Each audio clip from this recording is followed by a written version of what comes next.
అటు వైకాపా అభ్యర్థి శిల్పా మోహన్ రెడ్డి కూడా విజయంపై ధీమాగా ఉన్నారు. నంద్యాల ప్రజలు ఖచ్చితంగా ఆశీర్వదిస్తారని ఆయన చెబుతున్నారు.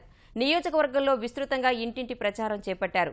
జగన్ ప్రకటించిన నవరత్నాలను ప్రజల్లోకి తీసుకువెళ్తున్నామని, విశేష స్పందన లభిస్తోందని చెబుతున్న శిల్పా మోహన్ రెడ్డితో ఈటీవీ ముఖాముఖి ఇప్పుడు చూద్దాం. నంద్యాల ఉప ఎన్నికల్లో వైఎస్ఆర్ కాంగ్రెస్ పార్టీ తరఫున శిల్పా మోహన్ రెడ్డి ప్రచారం చేస్తున్నారు. ప్రస్తుతం మనతో పాటు ఆయన ఉన్నారు. ఏ విధంగా గెలుపు అవకాశాలు ఏ విధంగా ఉన్నాయి, ఎలాంటి వ్యూహాలతో ముందుకెళ్తున్నారో తెలుసుకుందాం. సార్ నమస్తే సార్. ఈ నంద్యాల ఉప ఎన్నికల్లో ఖచ్చితంగా గెలిచి తీరాలని మీరు ముందుకెళ్తున్నారు. అదే ఉద్దేశంతో ప్రచారం కూడా చేస్తున్నారు. ప్రచారం ఏ విధంగా సాగుతోంది, ఎలాంటి వ్యూహాలతో ముందుకెళ్తున్నారు? ప్రచారం చాలా పకడ్బందీగా జరుగుతూ ఉంది. ఎక్కడ చూసినా ఇబ్బందులు లేవు. ఏ వార్డులో కూడా ఘన స్వాగతం పలుకుతూ ఉన్నారు. 100కు 100 వైఎస్ఆర్సీపీ గెలవడానికి అన్ని రకాలుగా మరి ఎన్ని పకడ్బందీగా వ్యూహాలు అమలు జరపాలో అన్ని రకాలుగా అమలు జరుపుతూ తెలుగుదేశంతో తప్పకుండా ఢీకొని 100కు 100 జెండా ఎగరవేయడానికి ప్రయత్నం చేస్తూ ఉన్నాం. ప్రజల ఆశీర్వాదం చాలా ప్రమాదం పడతా ఉన్నారు. ఎక్కడ ఇబ్బందులు లేవు.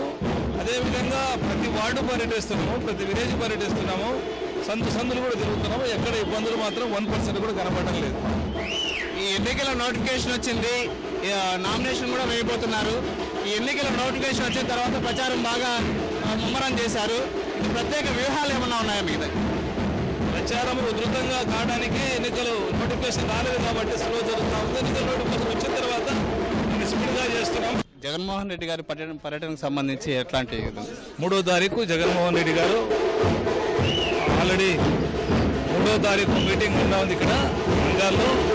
4, 5, 6 తారీఖు వార్డు పర్యటన ఉన్నాయి. అదేవిధంగా 11 నుంచి 18 వరకు కూడా కంటిన్యూ అవుతుంది. అధికార పార్టీ ప్రధానంగా అభివృద్ధి కార్యక్రమాల మీద దృష్టి సారించింది.